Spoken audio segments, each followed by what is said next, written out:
පසුගිය දවස්වල රටම කතා වුණු සිදුවීමක් තමයි මිස්ටර් කොත්තු සිදුවීම. සේවකයෙකුට පහර දීමේ සිදුවීමක් හේතුවෙන් මිස්ටර් කොත්තු එහෙමත් නැත්නම් විරාජ් වික්‍රමනායක ගැන සමාජයේ විවිධ කතා මැවුණා.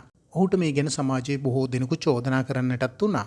මේ සියලු චෝදනා මැද ආරංචි වුණේ මිස්ටර් කොත්තු සියල්ලම විකුණලා මේ රටින් පිටවන බවක්. ඒ වගේම විරාජ් තමන් සතුව තිබූ වාහනය වගේම වටිනා නිවසත් විකුණන්න දාලා තිබුණා. නමුත් ඒ එසේ නොවන බවටත් විවිධ ඉඟි මේ වුණට පළවෙමින් තියෙනවා. මේ වුණට ඔහු සඳහන් කරලා තියෙන්නේ මේ වුණි සටහනක්. උඹලට ඕන උනේ මාව හිරේ යවන්නනේ. ඔන්න ඉතින් මම බන්ධනාගාරයක්ම පිළියන්දලට දුන්නා. දැන්වත් සතුටු වෙලා.